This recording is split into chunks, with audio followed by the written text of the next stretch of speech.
everybody. My name is Bill Obenchain. I'm chairman of the advisory board of the Center for Financial Services here at DePaul University. I also happen to be the chairman of Truth in Accounting, and which has been a very interesting trip. And this is, I should have checked, but I can't remember. This is, we have done this joint Center for Financial Services Truth in Accounting event for several years now. And they're always very interesting, always interesting subjects. And this can be no less interesting today. And our speakers today will be, first of all, Sheila Weinberg, who is the chairman or the CEO, excuse me. Yeah, you get to be the chairman. Yeah, I get it. Okay, the CEO and founder of Truth in Accounting, founded in 2002. So 18 years, close to 18 years old. 18 and very interesting years, and they've come a long way.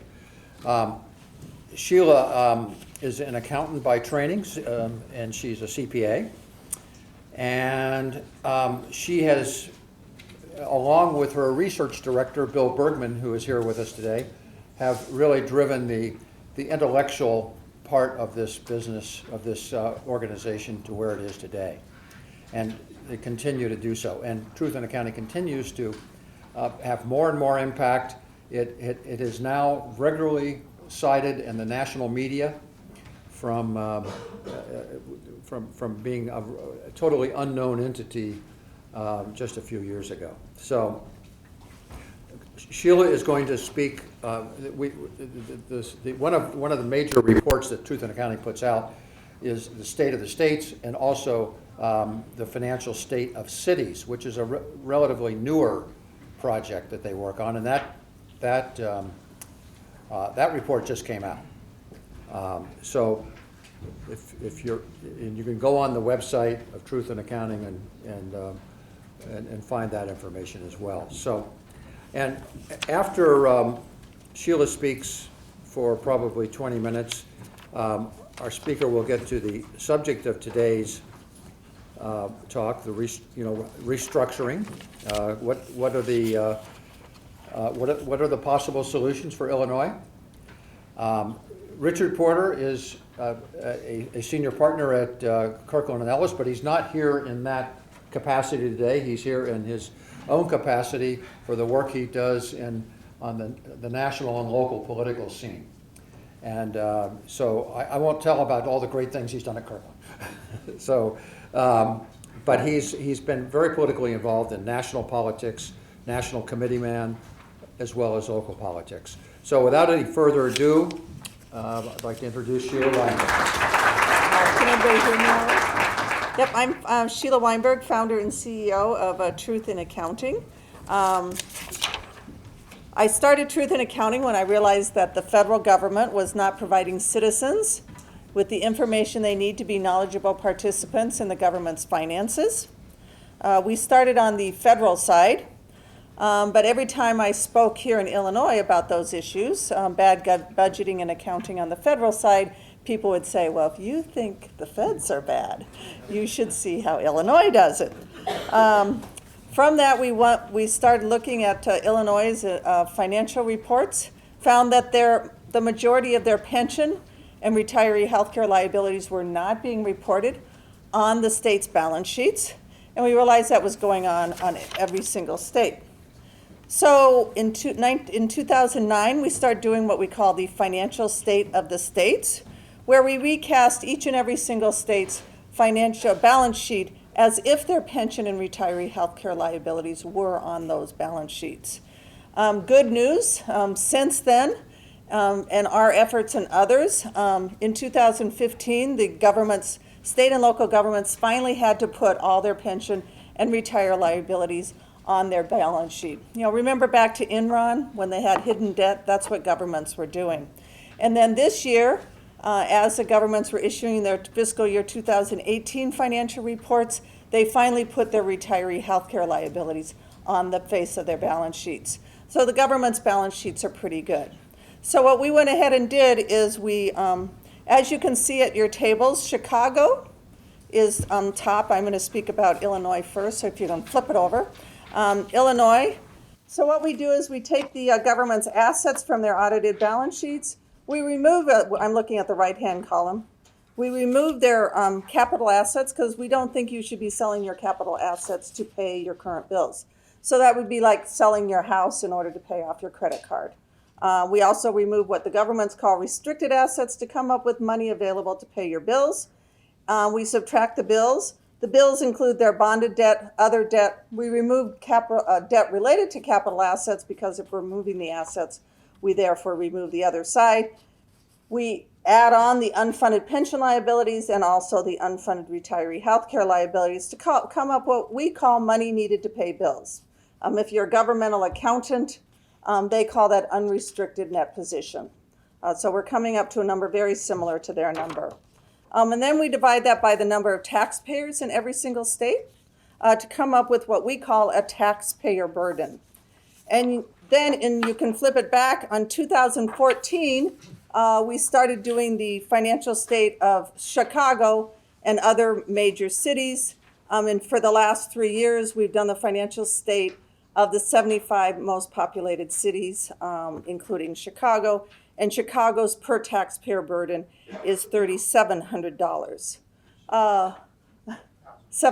37,000, a mere zero, okay? $37,000. Once we release those numbers, for example, when we released the financial state of the states the very first time, the people in Connecticut, they were our worst state at that point in time. New Jersey and Illinois have moved ahead of them now. But the people in that state said, well, you're just looking at the financial condition. Maybe you should look at their GDP and compare it to median income and compare it. And so what we did is we tried to find a database that had those data points, but none existed for state and local governments. So at Truth in Accounting, we do not take on small missions, so we took it upon ourselves to create a database where you could compare our taxpayer burden to numerous data series. So what I'm going to do right now is show you what we call our project called Data Z. And Data Z is where we keep our data. And we also allow you to create your own charts. So we have federal, state, city, and you can go into each one of those and look at each individual city's 2-page report and other information about their finances. But the great feature is create your own charts. So we're going to create a state chart to compare Illinois' taxpayer burden to all of the other states.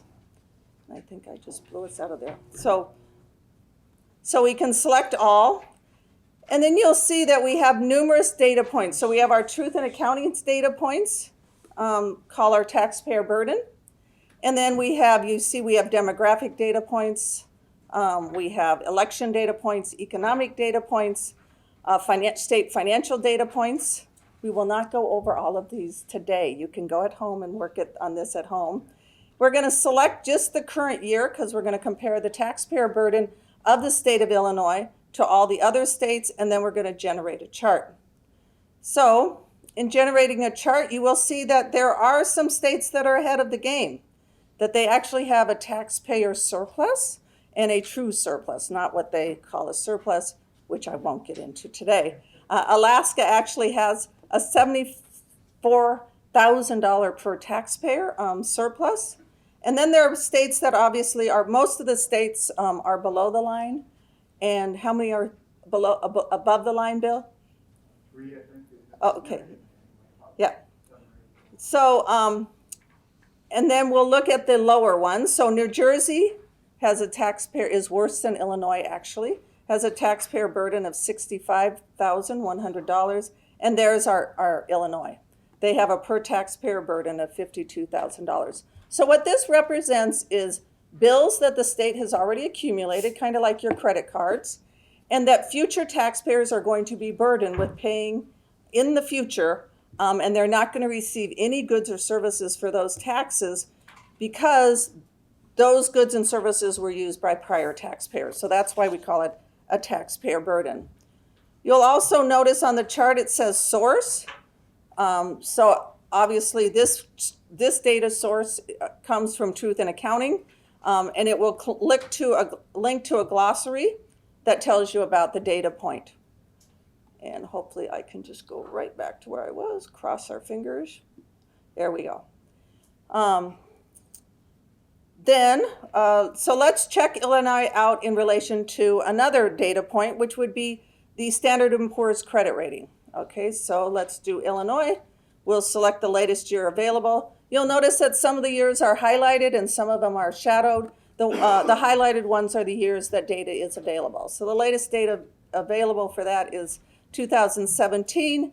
We will generate a chart for that.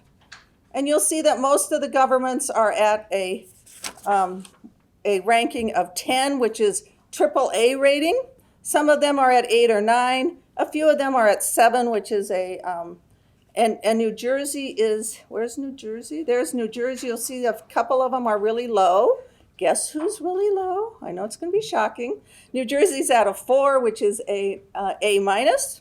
And then Illinois is, oh, there it is at a 2, which is, in essence, junk bond status, a triple B. And Chicago is at a triple B plus. So that's another data point that you can look at and compare states to. Another data point is the United Van Line's outbound shipment, which United Van Line looks at how many shipments, what percentage of the shipments go out versus the shipments that come in. If it's at 50-50, then equal amount of the United Van Line shipments are going out as are coming in. So let's see how Illinois compares to that in this data series. I did not bring my glasses. I will put those on.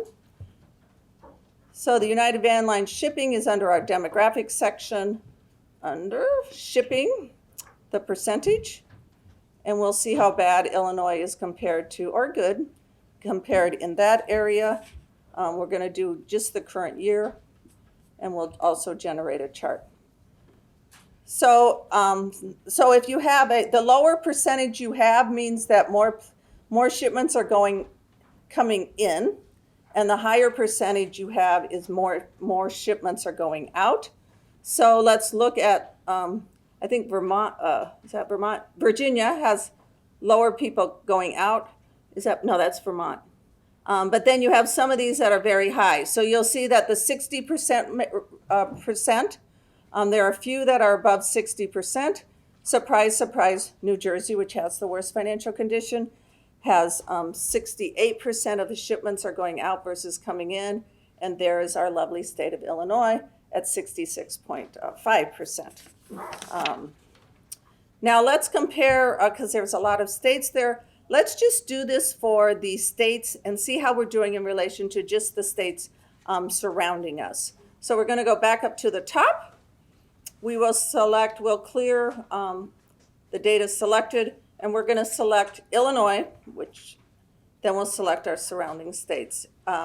Indiana, Idaho, Iowa, Kentucky, Missouri, and Wisconsin. And then we're going to select the outbound shipments for just those states. And we'll select just this, we're going to do, let's do it from 1999, 2000 to 2019 to give you a period of time. Are we getting better or worse? And we'll generate a chart to see how Illinois is doing with our surrounding neighbors on that. This is a column chart, but since it's an over time chart, I'm going to switch it over to a line chart. That'll show us that. So this was Indiana in 1999.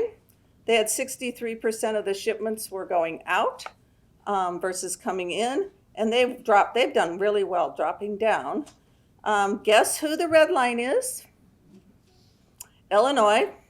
They started at 58% and have rapidly gone up to 66%. So we're doing a lot worse than our neighbors in that criteria. Another criteria we might look at as far as people moving around would be the population in the state, the change per 1,000. So how many people per 1,000 is moving out? So if you have 1,000 people, how many people are moving out of the state versus moving in the state? So we're going to go down up to that data point. population per one, oh, missed it. So it's the population, here we go, change per 1,000. And we're going to select, let's just select the beginning year that data is available in 2019 and see what happened here. So again, look at our neighboring state of Indiana. They had in 2010, they had a net increase of 4.7 people coming into the state, and they have moved up to a net of 6. Illinois started pretty close to our neighboring states at, sorry, it's hard once you, I'm gonna get rid of Wisconsin just because it's messing us up. They had 3.47 people coming in, and now we're down to a negative 5.4 people. So obviously we're losing population at a faster, and the rate is getting faster. One of the reasons that people might be moving out might be property taxes. So let's compare our property taxes per capita with our neighboring states. So we're going to go on our economic data, and we're going to go into the housing data and look at property tax revenue per capita. And we're going to select the first year that they have data available compared to the last year we have data available. And we're going to again generate a chart. So again, this is the property taxes per capita. We started the highest of all the states, and Kentucky only has 537 at that point, $537. They've increased to 831, but Illinois is gone from $1,400 all the way up to $2,200. So this might be a factor of why people might be leaving the state and not happy with the financial condition. Another more complicated measure is the Federal Housing Finance Agency publishes what they call the Housing Index. So the Housing Index is what they did is in 1991, they took the average prices of all the states and then they indexed that to 100. So for example, if you have somebody who had a median household value, if Illinois had a median household value in 1991 of $100,000, they said that was $100. That index was set at $100. Iowa, if the median household income was at $60,000, they also set that to 100, and then tracked the change in housing prices since that point in time, is their housing price index. So let's see how Illinois is comparing to its neighboring states in this data point. So in this data point, under economics again, we will look for the housing price index, and we will do it we're going to set it for the first year that it existed, and we're going to go 2006, which is when prices were the highest before the housing market crashed. Then 2011, when we hit bottom. Some states hit bottom actually in 2012, so we'll use that data year. And then 2018, the current year, and see what happened to the housing index. So everybody obviously started at 100, and then this is the change in prices since that point in time. Let's get rid of 1991 because it's just making our chart look ugly, and just have from 2006 to 2018. So you'll see that Wisconsin, in 2006, their index had gone from 100 in 1999 to 226 based on the changes in prices, median household income, and they have gone all the way up to 261. Then you have Indiana, which started at the bottom, and now they are actually second to the last. Illinois did start in 2006 before the crisis. Obviously, everybody took a hit during the housing market crisis, and Illinois actually dropped down to 165 at 2012, and everybody else has pretty much rebounded above what they had before the housing market crisis. Illinois is just let's see, are they a little bit above or not? They were at 2009. We're just a smidgen above. Nope, we're lower than we were before the housing market crisis hit. So obviously, when the housing market crisis hit, everybody took a hit. Illinois has not recovered as well as the other states have. So obviously, the financial state of Illinois, and looking at other states, Illinois is not in great shape. We can see that people are leaving the state. We can also see a growth in property taxes. We are seeing a decline in housing market house values surrounding the states. And obviously, Illinois is not in great shape, or the city of Chicago. So, Richard, what could we do about this? All right. Can you all hear me? All right. Well, first of all, thank you, Sheila, for having me here. And I want to tell you that for people interested in Illinois politics and Illinois policy, Truth in Accounting is one of the great organizations that provides data to try to understand what the problem is, so that the first thing, in order to solve a problem, you need to understand what the problem is. And they're a terrific organization, and I really appreciate the help they provide over a long period of time. There's a number of people in this room here today that are interested in this topic that I've been meeting with and talking to about this. And I've been stealing your ideas, as you know, for a long time. And I appreciate all your work as well. So I just want to salute everybody who's here and thank you for your interest in this. Again, I just want to emphasize that I'm here in my personal capacity. Kirkland Ellis is a terrific firm. I'm an M&A partner there. I'm not a bankruptcy partner. My interest in this really grew out of a meeting I had with Bruce Rauner in 2015, shortly after he was elected and confirmed, where we as a firm had been doing pro bono work for the city of Chicago in terms of the pension litigation. And so we wanted to understand, well, how are we going to solve this problem? We got to solve this problem. And so he met with our bankruptcy guys. I came along with them. And they described to him what the Supreme Court had decided about our pension clause and about our pension situation. And he looked, he said, this is crazy. There's got to be a way. There's got to be a way to solve this. You can't tell me that we have a problem we can't solve. And I think he's absolutely right in that sense. And I want you to start with a proposition, which is any problem human beings create, human beings can solve. Okay, this is not a question of nuclear physics. Okay, we've got a problem that we created and we got to find a solution. And so I think the way to approach this problem is to step back and start thinking about some of the challenges we have conceptually. And so what I'd like to do is suggest a proposition to you, which is I believe that at this point, Illinois, the state, is in a self-reinforcing cycle of failure, of financial failure. And I don't think that there's any particular number that, once you hit a certain level of debt, well, then you're in failure. Okay, it's not a mathematical observation. It is a pragmatic observation. Because there are certain phenomena that are occurring in Illinois, and because of those occurrences, the future for us from a financial point of view is nothing but down. And it's very simple. Our obligations are doing this. Our population is doing that. Our property values are doing that too. And so what's that mean? That means as time goes by, more and more people are leaving. The cost of living here, the tax burden is going up because the obligations are going up.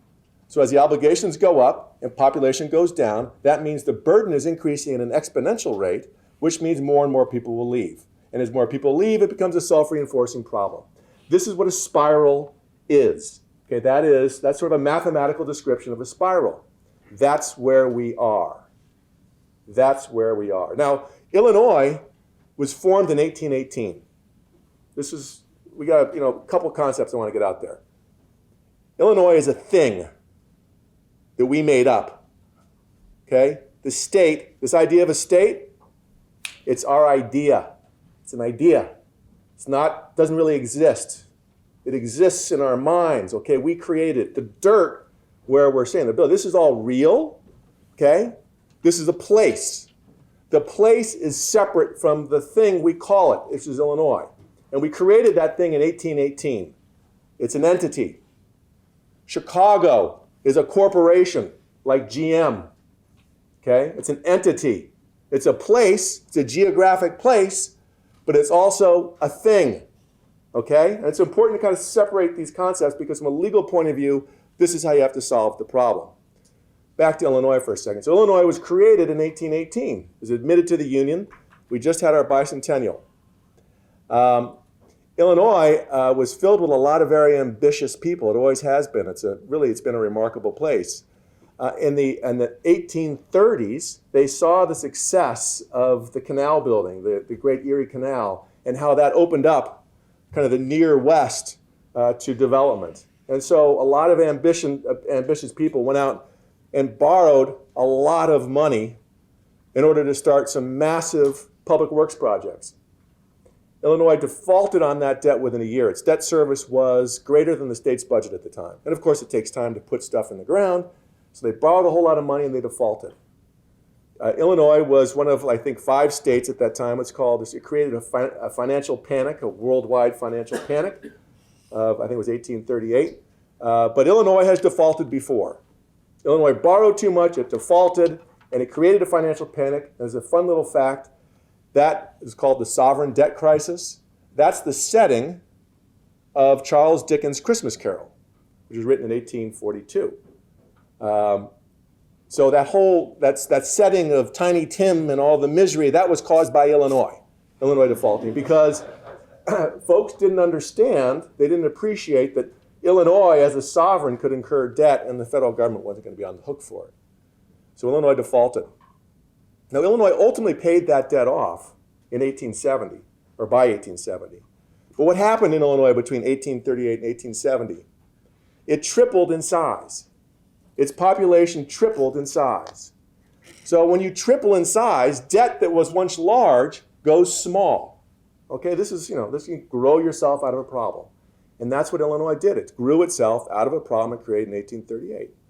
People came here. They put stuff in the ground. They borrowed money. They changed the dirt, and they made it a more attractive place to live. And people came here and lived. And when they come here and live, they pay taxes, and boom, the big problem becomes a little problem. And in 1870, we passed a constitution which included limits on the ability to incur debt. So Illinois was then one of the most healthy states in the Union. And for 100 years, we were one of the fastest growing states in the Union. We were Texas. We were Florida.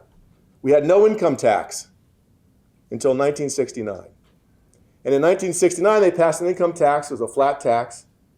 And they realized they needed a constitutional amendment, so they called the Constitutional Convention. And they authorized the income tax in 1970. And they did something else at the same time, which was, it was at a time when government employee unions were still in the kind of the proto stage. They were forming. They were still illegal in Illinois. But there was a movement across the country of organizing government workers. And in state after state, they pursued amendments to the constitutions to change how benefit plans offered to government workers were seen. Now, until 1970, the benefit plans that were offered to government employees were viewed as, was referred to by the courts as mere gratuities. They could be changed. They could be changed. That makes sense, right? I mean, in a form of government where the government changes from time to time, sometimes you want to change what you pay the people who are working in the government. But in 1970, we added a provision to our Constitution which provides that, in essence, rather than being a mere gratuity, pensions would be treated as contracts. This is going to be important. And here's what it says. It says, membership in any pension or retirement system of the state or any agency or instrumentality thereof shall be an enforceable contractual relationship, the benefits of which shall not be diminished or impaired. So that went into law in 1970. Shortly thereafter, I think about 1974 or 75, the governor issued an executive order which authorized government employee unions. It was followed up by a law which authorized government employee unions. And we then started a form of government where power, the ability to achieve political power, often went through organizing and working with the organizing power of the people who constituted the government employee unions. And it's kind of, we call it the Chicago style of governance. And it's a model that's been replicated in a lot of states, but it's sort of seen as one of the great things that Illinois developed and exported to other states. But it really reached its kind of powerful apogee here, and we see the situation where over the course of the ensuing 50 years, or 40 years, I guess it is. How old am I? 50 years. 50 years. The government made more and more promises to the government employees about how much they would pay in terms of pensions. The court decided in the early 1990s they didn't actually have to put money away to fund those promises. So, of course, the politicians didn't do it. So we have a situation where promises have been made to good, hardworking people of the state of Illinois who happen to work for the government, and the government didn't ever put money aside for that, and that's our unfunded pension problem. It is a human problem. It's a problem of sort of honesty. You talk about truth in accounting. People have been promised something and the money's not there. Because it's a human problem, it's a political problem. It's a real problem for all of us. You know, these folks have worked and they've earned money, and at the end of the day, we've got to recognize that this is a problem we can't just wave away. It's unlike other financial problems because, you know, when you borrow too much money from a bank or from a hedge fund, if you can't pay, you go into bankruptcy and someone loses some money. And it's usually someone that had money in the first instance, and shame on them for making a bad decision. The folks that are in a situation where they've been promised a pension, they've worked for it, and they're now sort of at risk, we've got to recognize folks are going to need to live on that. People are going to need that money to pay their heating bill and their food bill. So this is sort of a different category of debt, and therefore it's going to be some other challenges with it. Let's just step back again, though. So, situation in Illinois again, our liabilities are doing this, our taxes are doing this, our population is doing this, and our property values are doing that. Let's talk about property value just for a moment. Property values, there is no intrinsic value to my house, right? My house is only worth what someone pays for it. If you don't need the house to live in it, and it's not worth it to anybody, it's just an empty shelter. It's just, it'll be there for raccoons, right? So supply and demand of housing and property depends on population. So if people are leaving, property values will fall. It's just that simple. So when people look at something and say, hey, there's all this value here, we're secure, even though the taxes are high, we can just tax more and take the property away. You can't really take the value of property once it's empty, right? If you scare people away and they're not willing to buy the building isn't worth anything, okay? We got to recognize that. That's part of the cycle of failure, which is the government, by driving people out of the state, is doing more than driving people out of the state. It's basically destroying property value. One of the estimates from one of the organizations that are here, they estimated that there was a $250 billion value destruction, $250 billion, $250 billion property value destruction in the suburbs of Chicago alone. $250 billion piled up and set on fire. Because that's what it is. It didn't benefit anyone. Okay, it wasn't like someone took it and spent it. They didn't take the $250 billion and give it to the pensioners. What they did is they created an environment where people didn't want to live in Illinois anymore. And as a result of creating an environment where people didn't want to live, they left. Some people left, which destroyed the property value. Okay, so that's the cycle. That's the cycle of failure that I'm talking about. So how do we break the cycle of failure? How do we do this? Well, we've been told by the Illinois Supreme Court that their interpretation of this language is that you really can't do anything to a pension promise starting on your first day of work. So once you start your first day of work, whatever the pension deal is, it can't be made worse. It can only be made better. It's a one-way ratchet. So even though I might work for 5 years, I'm not going to retire for another 25 years, I still can't change it after 5 years and say, okay, we want to do this. We're going to terminate that plan and move you to another plan, which is the way it works in the private sector. The Supreme Court says you can't do that. Okay? That's essentially what they shot down with, I think it was House Bill 1, which was the Democratic bill, an attempt to fix this problem. So the Illinois Supreme Court says, hey, pay it. This is an obligation of the government you cannot change. People of Illinois, you cannot change. But you can leave.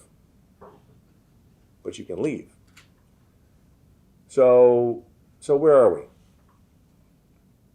Well, I think the solution to the financial crisis in Illinois is you got to start with some philosophical observations. What did we form when we formed the United States? And if you go back to the Declaration of Independence and you talk about the kind of government we created, and I think this is an important point. I'm just going to read from a section of the Declaration of Independence. We hold these truths to be self-evident, that all men are created equal, that they're endowed by their Creator with certain unalienable rights, that among those are life, liberty, and the pursuit of happiness. That to secure these rights, governments are instituted among men, deriving their just powers from the consent of the governed. That when any form of government becomes destructive of these ends, it is the right of the people to alter or abolish it and institute new government, laying its foundation on such principles and organizing its powers in such form as to them shall seem most likely to affect their safety and happiness. This instituted a kind of a radical new idea in governance, which was the power and the source of power, the sovereignty from which the government derives its power, lays with the people. That the people are sovereign in the United States. This is one of our founding principles. And that these things we call governments, and they derive their power, it's a derivative power from the people. So the government's power is derivative from the people, and they can govern only so long as they are protecting your life, liberty, and pursuit of happiness. And if they're not doing that, then they can be abolished. It's kind of fundamental stuff, right? And this is different than the kind of government that was there before, where the government controlled power. The sovereign, the king, controlled power. They had power. But this is kind of an important concept for us. We're going to carry it through. Lincoln, as he has his way of doing things, he of course took this idea and shortened it and made it elegant. And this is the concept to hear, which is in the Gettysburg Address. He talks, I just want to highlight one line, which is that we hereby highly resolve that government of the people, by the people, for the people, shall not perish from the earth. Okay? It's the idea. That is the idea. That is what a Republican form of government, not Republican Party, but Republican form of government is, which the Republic derives power from a sovereign people. And the people hold the real power. And the government, they're like shareholders. So the people are like shareholders, and the government is like a corporation that they own and they control. And it's theirs. Okay? And again, the state, and even the United States itself, is a thing. It's a thing that it gets power from the people, right? So we set up a constitution to organize this new thing, this thing. And I want to just highlight a few sections of the Constitution which I think are worthy of bringing out for this conversation. So Article 1 is the legislative power and also limits states. Article 2 is the executive powers. Article 3 is the judicial power. Article 4 has certain governing principles about how to view the different relationships among those entities. So Article 1, Section 8, Clause 4 includes the following, which is that Congress has the power to establish a uniform rule of naturalization and uniform laws on the subject of bankruptcies throughout the United States. So laws, plural, on the subject of bankruptcies throughout the United States. That's one thing to remember. Next is Article 1, Section 10, Clause 1, which is a limit on states. It's a limit on states. No state shall pass any bill of attainder, ex post facto law, or laws impairing the obligation of contracts, or grant any title of nobility. I'm going to pause there for a second. So why were those sections included in the Constitution? So it's interesting. What happened was, under the Articles of Confederation, one of the problems that we, or that our forebears observed, was that state legislatures would do things to help their citizens relative to the others. So you might have a situation where New Jersey would forgive the debts of anyone if you owe money to somebody in Delaware. So they had this kind of gamesmanship back and forth across the states where if you had some clout in your current state, you get them to pass a law and it would be a way to screw the creditor from another state. It's a problem. One of the problems that they were trying to motivate. So that's why they basically said, look, two things. A state can't mess with contracts. They can't impair obligation of contracts. That was to deal with the problem of one state doing things to impair contracts of a resident of another state. They didn't limit it to that. They just said you can't impair contracts. And the second was they gave to the federal government the power to impair contracts. The federal government has the power to impair contracts. That's what the bankruptcy clause is all about. Okay? So that's why those two provisions are in there. So it's the feds that get to impair contracts, states can't. And it's interesting because contracts are a question of state law. What is a contract, and what's defined as a contract, is a matter of state law. It is not federal law. So here you have the federal government saying states can't change, they can't impair contracts. We'll come back to that in a minute, okay? But bankruptcy, let's talk about bankruptcy power. So the federal government had this, one other point I want to make about the kind of ordering of powers within this new system. The federal government is supreme. Well, the Constitution is supreme. Laws passed by the federal government are next in order, then state laws. And state constitutions are state laws. So it's the supremacy clause of the Constitution which provides that the federal law, the U.S. Constitution is supreme, then federal law, then state law. And state law incorporates constitutional law. So federal law is supreme. So now the supreme new power has the power to pass laws on bankruptcy. Over the first 100 years of the Republic, the new Republic, we tried 3 different bankruptcy laws. Each lasted about 3 years, and they were repealed. So it wasn't until the 1890s that the federal government passed its first bankruptcy code that lasted for a long time. So what we think about as bankruptcy today, Chapter 11, Chapter 9, Chapter 7, all that jazz, what we think about as bankruptcy is a statute which carries back, it's been amended a number of times, it is a statutory definition of bankruptcy. It is not bankruptcy itself. It is a statutory definition of bankruptcy. It has roots in the first bankruptcy law that really passed and stayed, which was in the 1890s.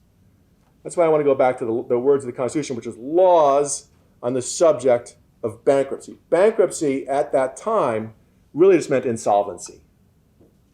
It just means insolvency. Solving debtors. What we wanted to do, there was already a movement, a recognition that debtor-prisoner, that you had to be able to forgive debts. You had to have an ability for people to do that.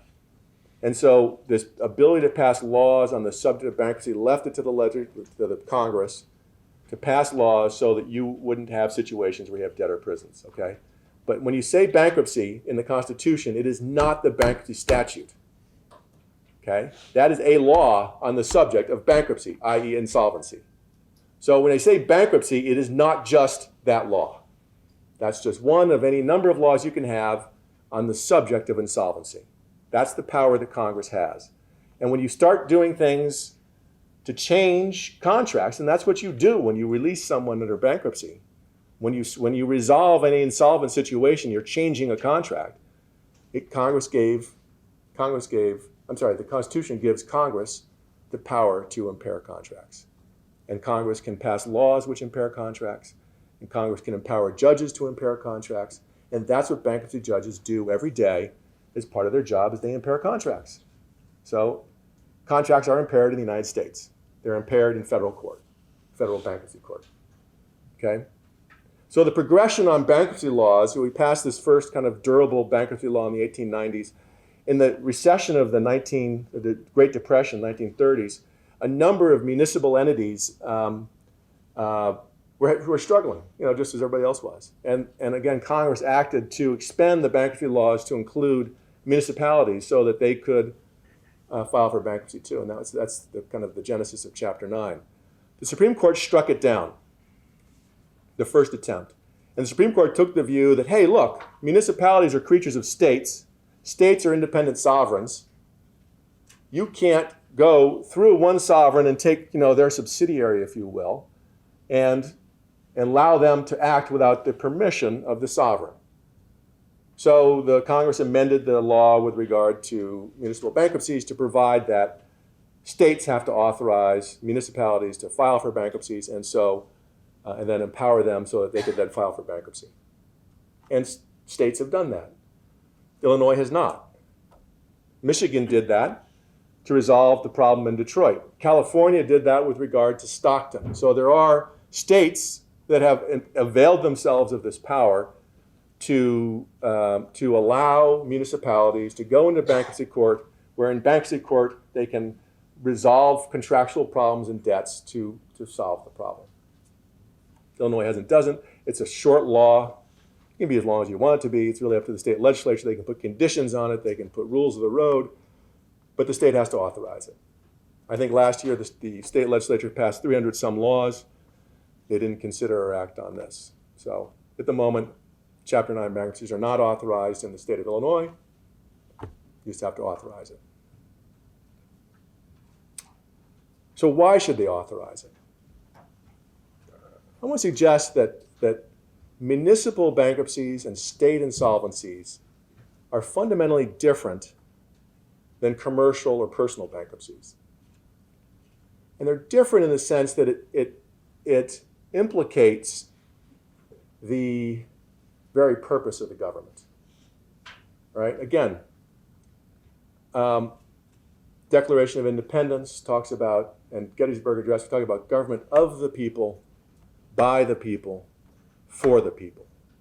This is an idea where the government is controlled by people and provides services to the people for the benefit of the people. That's what government is supposed to do, right?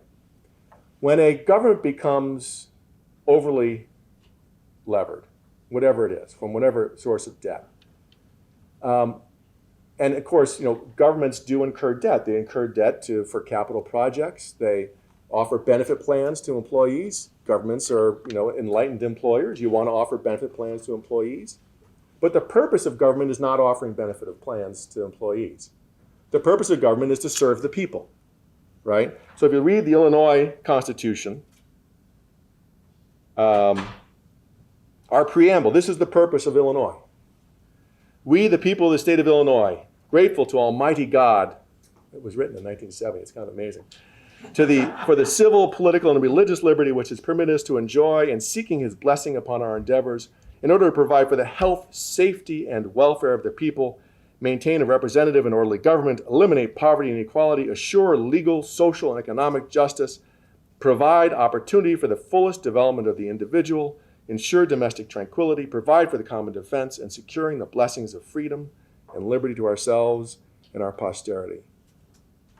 That's why we're doing this Constitution. In the very first section of the Bill of Rights, the very first section of our Constitution provides that all men are by nature free and independent and have certain inherent and inalienable rights. Again, these are words were lifted right out of the Declaration of Independence. Inherent and inalienable rights, inalienable right. It's not a right from government. It is our inalienable right. The people are sovereign. The people are sovereign. Inalienable rights, among which are life, liberty, and pursuit of happiness. To secure these rights and the protection of property, governments are instituted among men, deriving their just powers from the consent of the governed. It's government's job to protect property. Is Illinois protecting our property? Illinois is destroying property, right? That's why people are leaving. And you look at, this is what the purpose of the government is. The purpose of the government is to serve the people and to protect property, okay?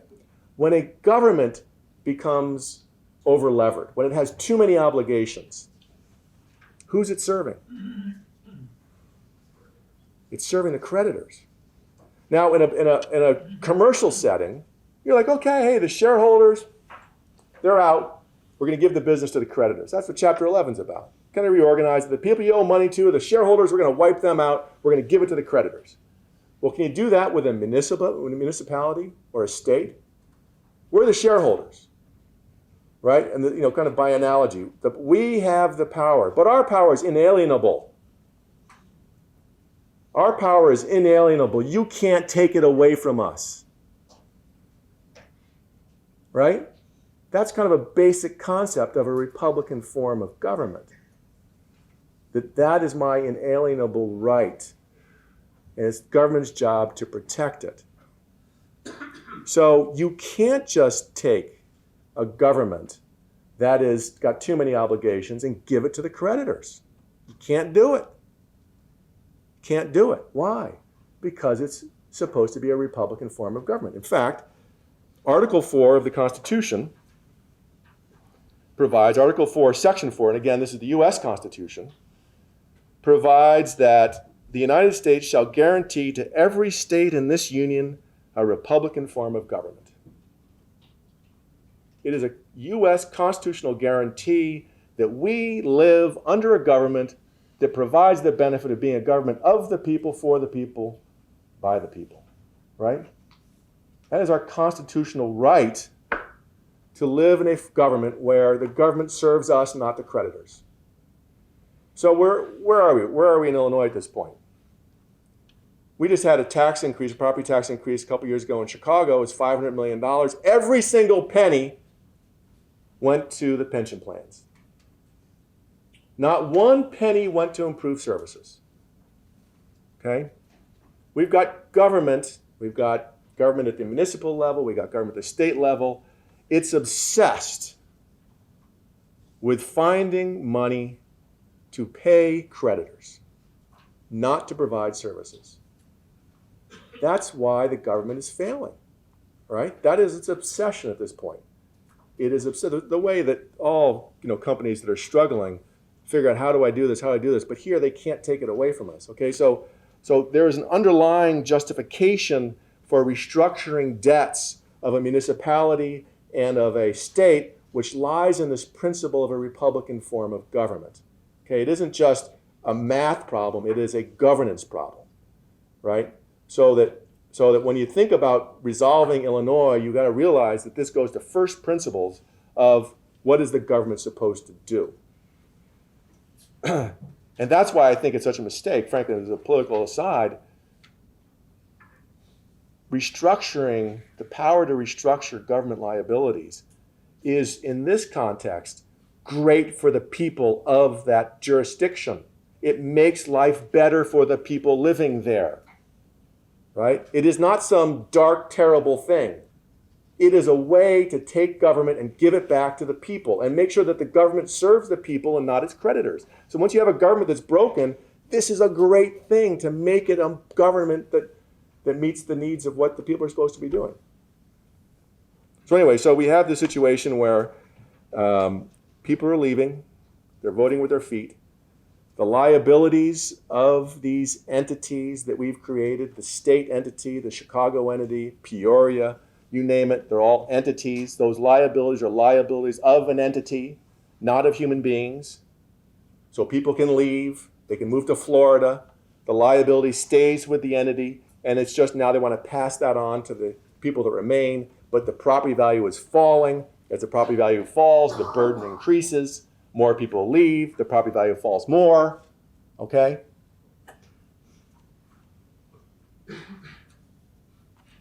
So what to do about that? So I want to throw a couple things out there. It seems to me pretty straightforward that the city of Chicago would benefit enormously by rethinking and recreating itself under the protection of a federal court that would help it resolve its liabilities. It's got too many liabilities.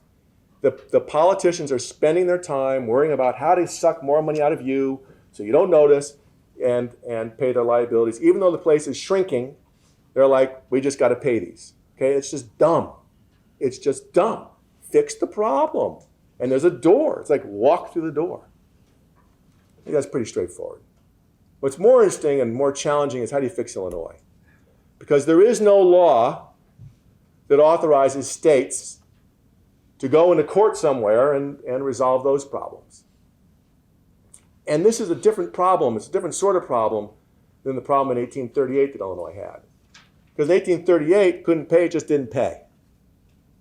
And so a bunch of people in London, see Charles Dickens, they lost money, right? They didn't, but that was their problem.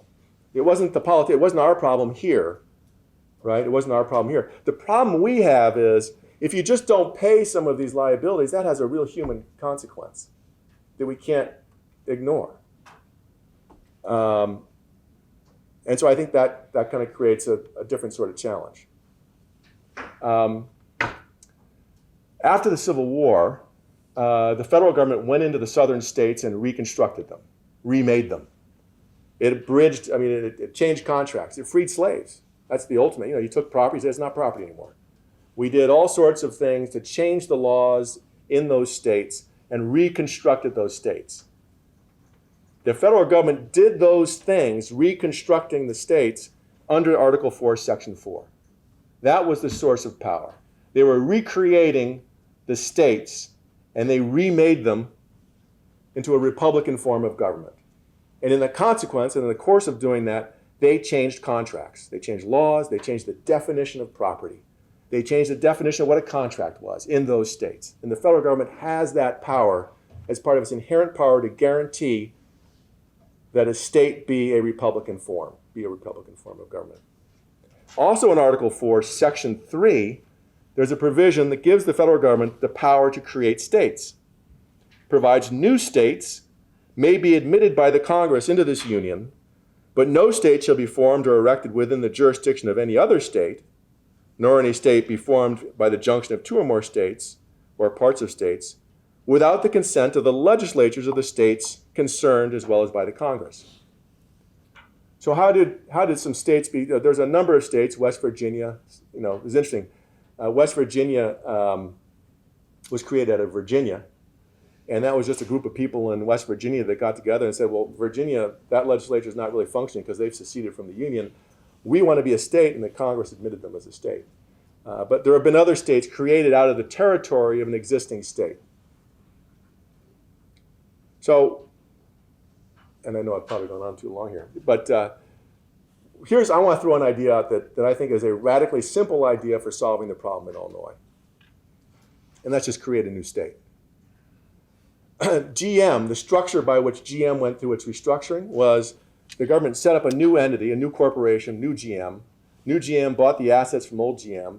It assumed a few liabilities from old GM, and then off it went. Approved by the bankruptcy court. I think because there are so many problems in Illinois, it isn't just the state level, it isn't just Chicago, it's Peoria. There's like 300 or 400 municipalities that are struggling. We have certain municipalities in the state of Illinois where they're like Harvey and North Chicago, where their money has been redirected into the pension funds and basic services aren't being provided. The government's sole purpose at this point in East St. Louis and in Harvey is to fund pension plans. It's not to provide services. That's not a republican form of government, right? So we have problems throughout the state. We have problems at the state level. You can't fix the problem at the state level, I would suggest to you, without the help of the federal government. The help of the federal government can come in a variety of ways. Seems to me what makes the most sense is to go to them with a plan. And it seems to me the plan can be pretty straightforward. Legislature passes a plan for New Illinois and goes to the federal government and says, here's what we're going to do. We're going to form New Illinois. New Illinois is going to buy the assets of Old Illinois. We're going to pay $50 billion for it. We're going to issue a bond to Old Illinois, and we'll take it. And by the way, when we do this, we're going to take all those communities. We're going to make new towns. We're going to consolidate our 9,000 units of government into 1,000. We're going to all the stuff that's been gumming up the works. Just do it like that with a bill passed by the legislature. And you go to the feds. You say, hey, feds, we need your help. We want you to admit us. Remove Old Illinois. We're the new 50th state. Be admitted in the year 2022, and then you leave Old Illinois through a resolution process to deal with it. That's one way you could do it, and it's actually a shorter path because you're going to need the federal government to act anyway for resolution purposes. You saw that they passed the PROMESA bill to deal with Puerto Rico. It's federal legislation, so you need the federal government to act anyway. There is no existing right to do this. And rather than grinding through all these problems, who wants to do that? You want to spend 80 years grinding through 400 different separate, corporate, municipal bankruptcies around the state of Illinois? It's nutty. At the same time, you say to the federal government, hey, by the way, if you guarantee the debt, then people can trade it, and it'll trade up in value. So maybe the 50 becomes 75 million in value, what we leave behind. And the government's done things like that before. So there was a thing called Brady bonds. Who knows about Brady bonds? Yeah, so the government basically said, help Mexico. Mexico was insolvent, and we helped them restructure their debt by guaranteeing some Mexican bonds. And so we facilitated an exchange of debt such that people could trade, face value X of old Mexican debt for face value, 1/3 X or 1/5 X of U.S. government-backed bonds. So the things the federal government can do that can facilitate a reorganization, that I think would be, value add and wouldn't really necessarily cost any money. Why will they do this? Because we're not going to be the only state that's failing. We're not the only state that's failing. We're sort of at the leading edge of failure, but Connecticut's right there, New Jersey's there, and you can't have a state that's just a failed state in the center of the union. Anyway, I've gone long enough. Yeah. So in the shell game that you're discussing, Yeah. there's people that aren't going to get paid. Yeah. Or is it, that's one possibility. I'm not sure what you're saying. Either people aren't going to be paid, meaning the people who are owed the pension obligation, or the federal government's going to pick it up. And I'm not sure what you suggested. Well, I think three things. I think we're going to need some federal government help to pay some of these people because we can't pay it. There's not going to be a tax base here to do it. I think we do have to pay people. I don't think it's 100 cents on the dollar. I think that I think ultimately there's some equitable things you could do. For example, the median household income in Illinois is $60,000, 65, whatever it is. Why are we paying people pensions $100,000, $150,000, $300,000? The New Trier superintendent's getting a $350,000 pension a year for life. She's in her mid-50s. It's worth more than $10 million. Okay? Is it equitable to ask someone who makes $65,000, who has no pension, who's looking to their house as the nest egg for their retirement, and in order to chase paying her $350,000, her house is going from $100,000 to $90,000 to $80,000 to $70,000, right? So I would say put a cap on it. Maybe no pensions over $80,000.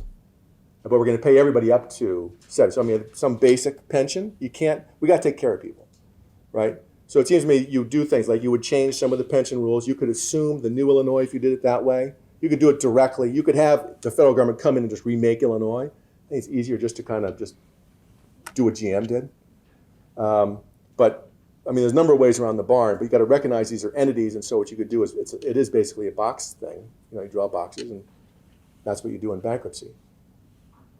Did I answer your question? So I think the federal. I think you're going to have to adjust some of the pensions, and I think you'd assume a lot of the pension debt too. You have to assume it, but again, because of the human consequence. But I think what you do is the folks that are owed money. So it's interesting. One of our bond offerings, most of the holders are in South Korea. Apparently a lot of foreign, I used to think it was hedge funds that owned our debt. Apparently a lot of foreigners own our debt. God bless them. I don't think they're ever going to get paid. But I think the funded debt, and I know there's some guys here in the resolution business, I think the funded debts are out of luck. If you live in Boston or New York or South Korea and you're holding our debt, we're going to take care of the people in Illinois first. And I think that makes sense. And that's what happened in Detroit. That's what happened in Stockton. There might be a priority in the law, but the way Chapter 9 works, it's a negotiated settlement, and it's driven by politics. The bankruptcy judge group in the neighborhood is a politico. Okay, the people involved, people passing the law, they're all politicos, and they all care what their neighbors think. So you're going to take care of the people here first before you take care of the people in South Korea. Sorry, so yeah? Yeah, it's axiomatic in financial management that in both the public and the private sector that when organizations, public or private, become financially stressed, they turn authoritarian, be it in the form of a tough-minded CFO who's brought in to clean up the mess, or a bankruptcy judge when it comes to that, or perhaps even the United States Congress, as you suggested. But what does that do to Jefferson's and Lincoln's aspiration, of government by the people, of the people, for the people? when it has to turn authoritarian to solve a problem. Well, There goes democracy as we know it. Well, that's why I find the kind of old bank, new bank, that's what the structure is called in bankruptcy terms. That's why I like the old Illinois, new Illinois structure, because it puts the people first.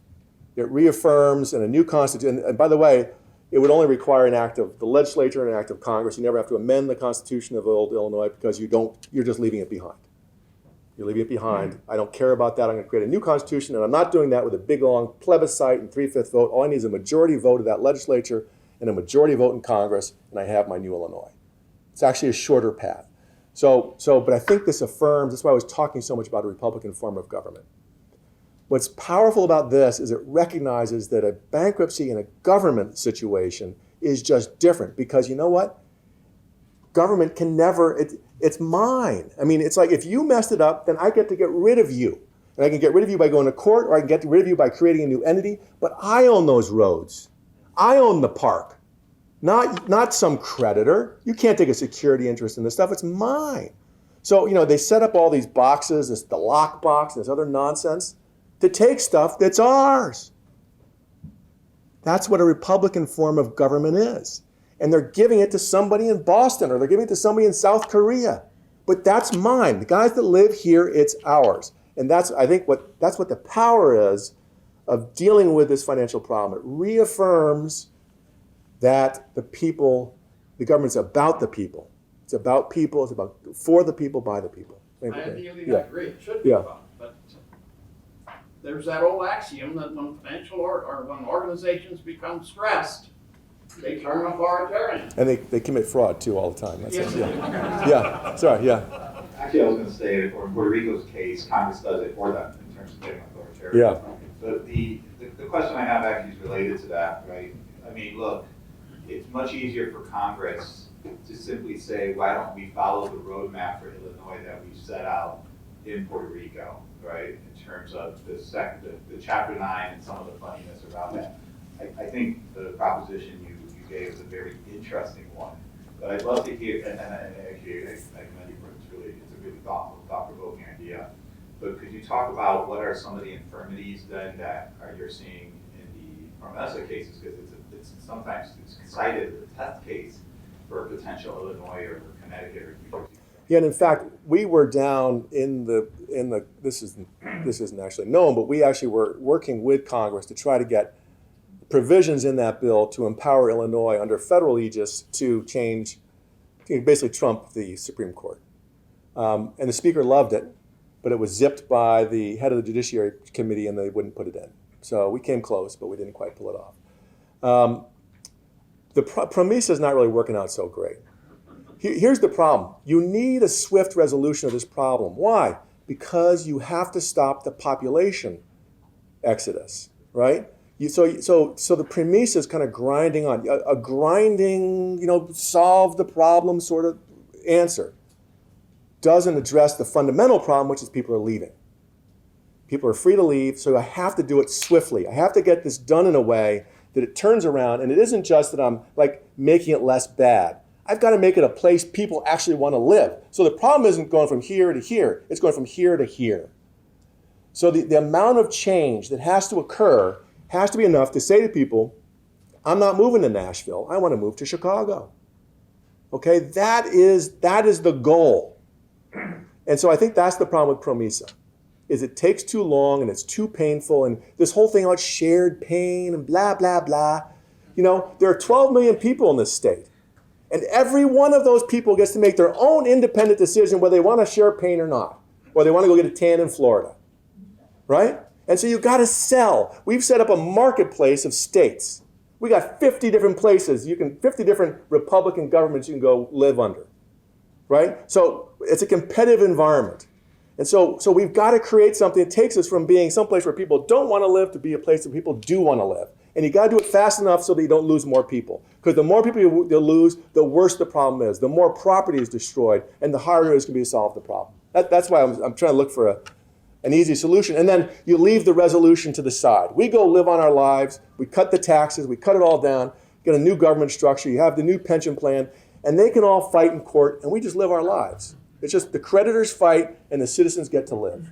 and pursue their happiness. And so that's sort of why I'm thinking of that approach. Richard, could I ask a question? Yeah. I have a mic. Yeah, sorry. Are you a voice crying in the wilderness, or is this being socialized gradually to a wider group of influencers? Well, I'm here talking, and you're all influencers. It's such a creative idea, but is it something that's going to gain some traction? And have you socialized this more? Well, I think our problem is, so the problem we have in Illinois right now is that most people sort of view this as like the weather, sort of inevitable. You can't really deal with it. No politicians are actually, they all act as if it doesn't exist. I do a speech, it's all optimistic, and so nobody really is dealing with the problem. And so, and you look, we're visual animals. We're visual animals. And you look around Chicago, it's a beautiful place. It looks great. It's sort of hard to believe, they have all these problems. Because the financial problems are not visual until they result in things like broken, lights or vacant buildings. So if you drive a mile out Lake Street West, it's like Detroit. The west side of Chicago is emptying out. It's happening, but we live in this bubble downtown. How many of you have driven a mile west on Lake? Okay, well that's more than I thought. I mean, you go out. It's vacancy. It's vacant lots. But we have to see that to believe it. And without leadership, right? I mean, this is actually, I think it's actually easy to do once you decide I want to do it, and you sell it. If you say, look, I'm going to give you a better government for less price. Who doesn't want to do that? Why isn't Mayor Lightfoot saying that? Hey, I'm going to give you a better government with a lower price. Here's my program, right? They're not thinking, but they're so focused. Here's the thing. Their constituency isn't you.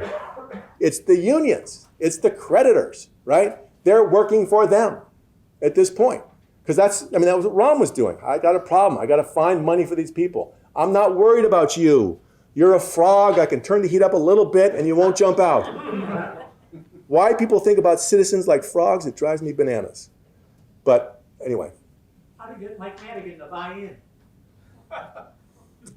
I actually think one of the things you do when you leave this stuff behind, you do nothing for the legislators. Do nothing for them. They create the problem. You do old Illinois, new Illinois. I'm not assuming any problems from any old Illinois legislative pension problems. They didn't fund their pensions either. It's ridiculous.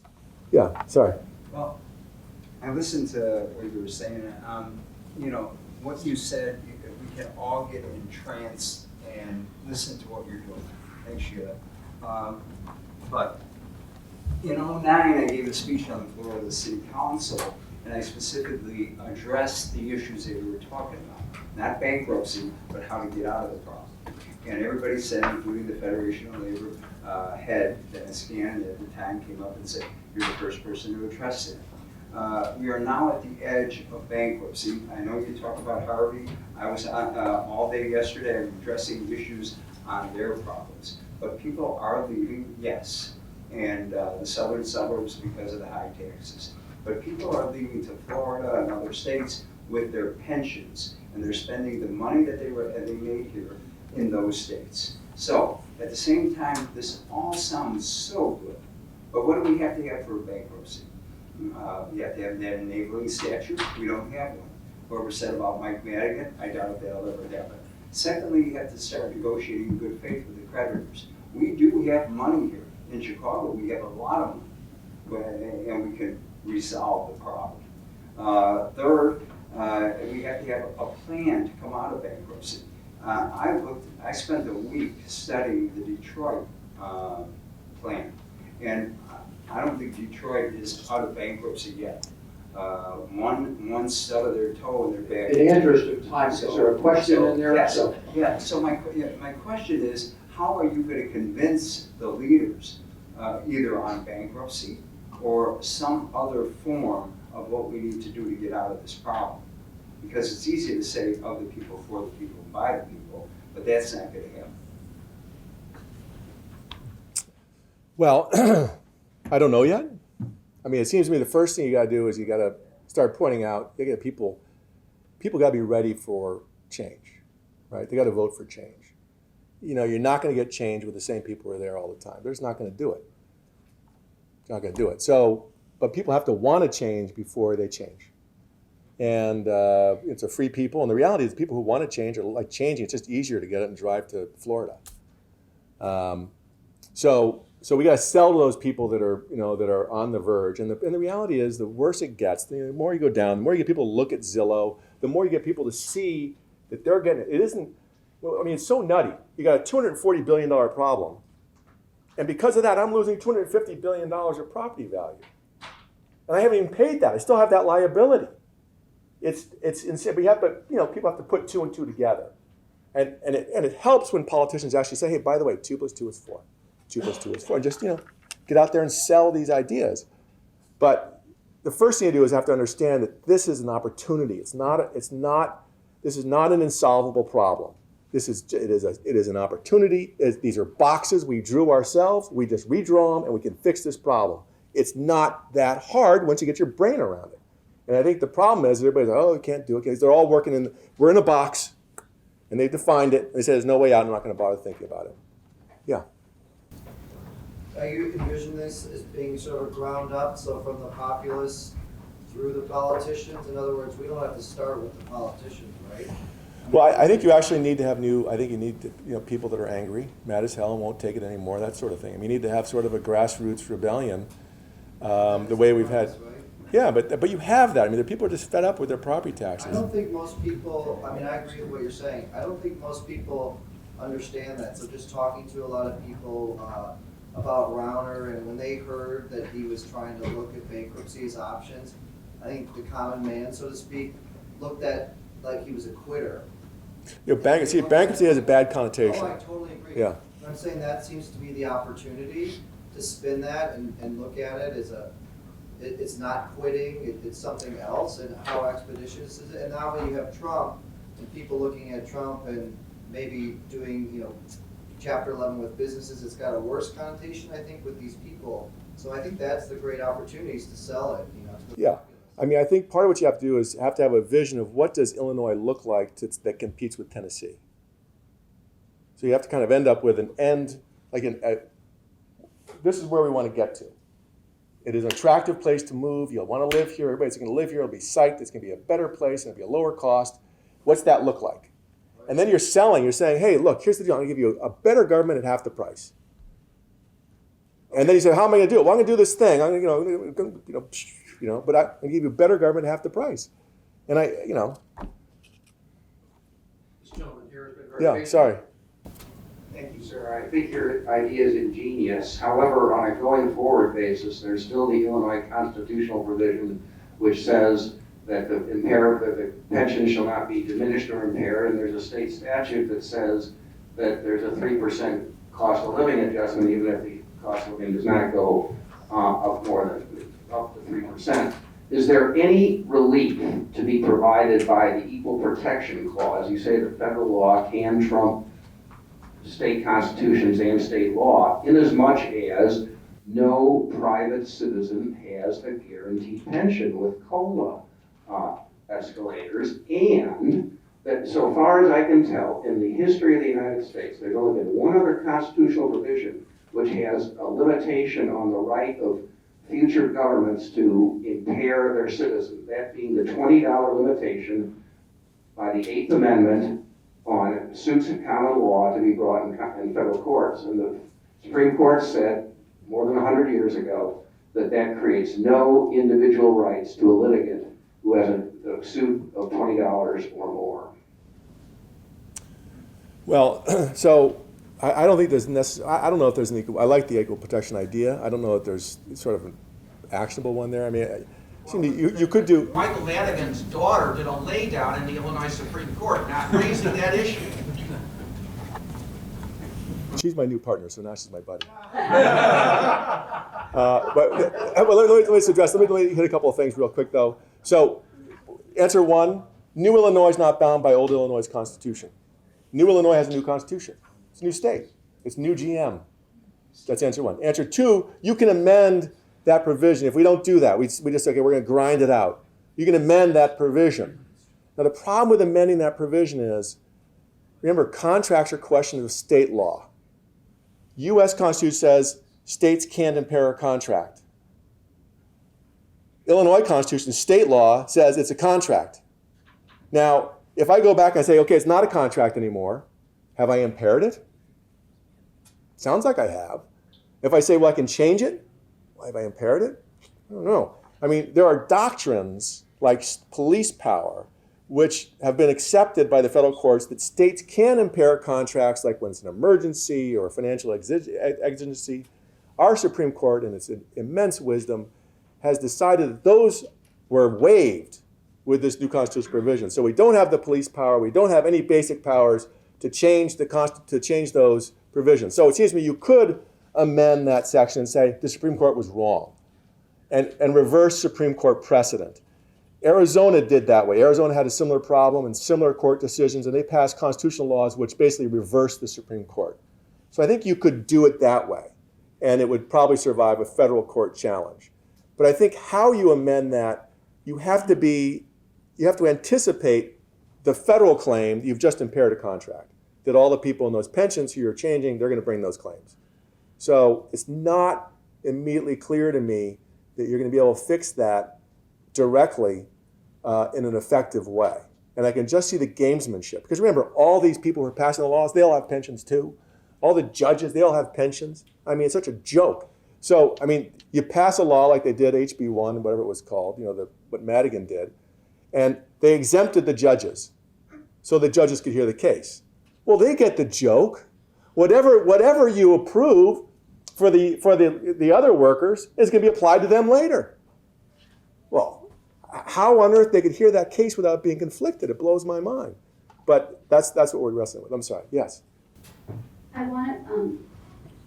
I'll echo the comments of many others here, but I really appreciate the originality and the compelling arguments for a new state.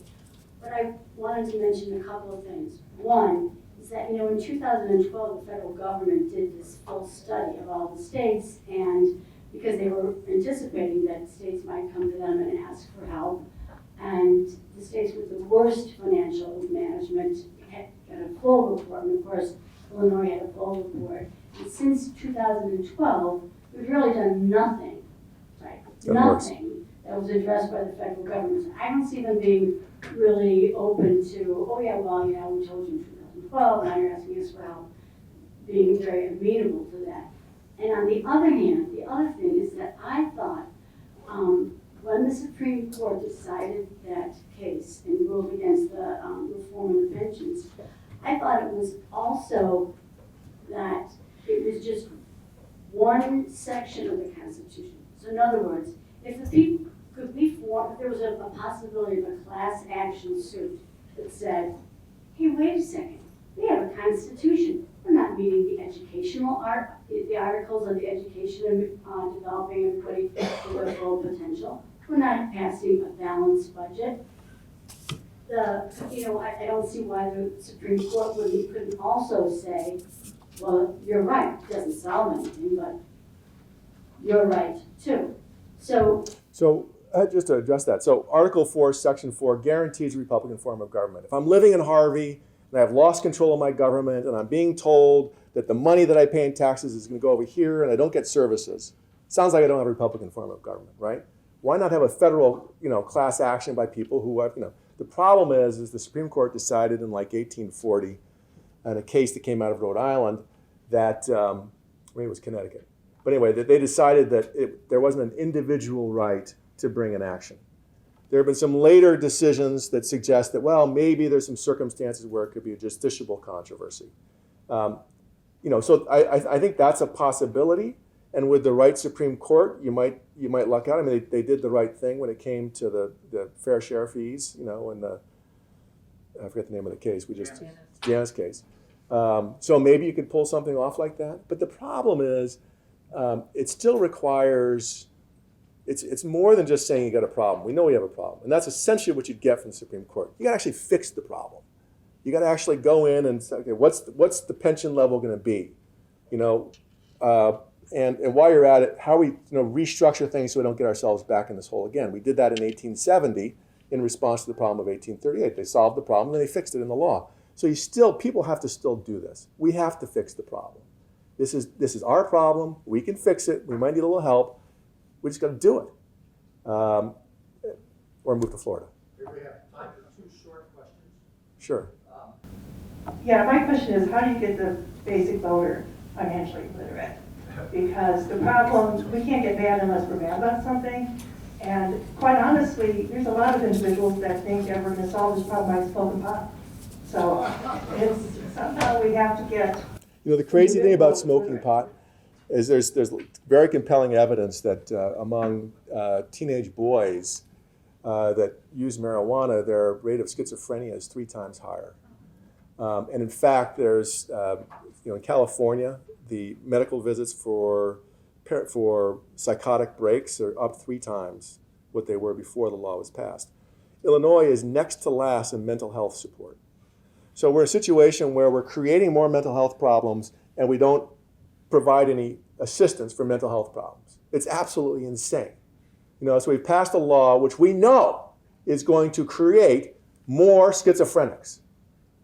And we're the worst or next to worst state in the union on mental health. It's absolutely crazy. But how do you look? I think the most important thing is look on Zillow. What'd you buy your house for? What's it worth today? Why? It's very simple. There are fewer buyers. Why are there fewer buyers? Because there are more sellers. Why are there? Because people are moving. People are moving. That is the main indicia of failure. People don't want to live here. I think we just gotta kind of make that point, and people know that. I think everybody in the state, they're not really quite. They know it's a problem. They don't know that there's a solution other than moving. Sorry, one more. We can take the last question. Yeah. Which is you're focusing on the Constitution provision where they shouldn't diminish your property, they should protect your property. But you also mentioned before that the state has a duty, you have the wording there, for the health, welfare, and security of its citizens. And I think we should focus on that also, that job of the governments are not being fulfilled. Yes. Yeah. I mean, do you want your government, is the purpose of government to collect taxes, to pay people who have the status of government workers so they can stop working in their 50s and live for the rest of their life with a comfortable income? Is that the purpose of government? Or is the purpose of government to provide mental health services? And ancillary to that is I need to hire nurses and doctors. And ancillary to that is I'm going to pay them a reasonable amount of money. And the reasonable amount will be measured relative to what other people get. And if the average person is making $65K, I'm not going to pay someone $90 or $100 or $120 or $350 not to work for 40 years. Okay? That's called feudalism. Okay? That is feudalism. That is not a Republican form of government. Okay? That's where you have a caste, a class of people who achieve a status, and as a result of that status have lifetime income. That was the Queen of England has that. The Duke of Sussex, they both gave it up, but they're going to be billionaires, right? But for the rest of us, it's sort of basic stuff.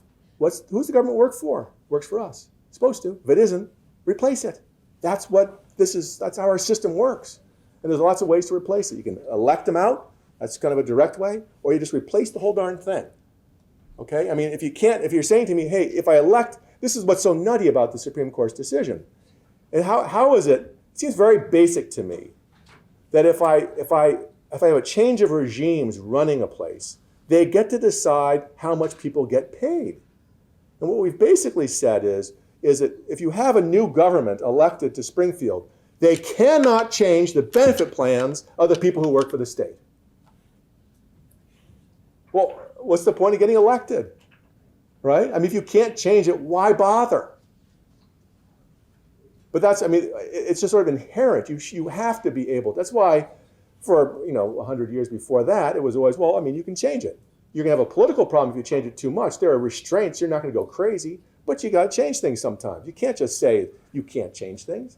It's not a republic. So, with that stirring finish, I'd like to thank Richard and Sheila for really a very, very interesting. Thank you.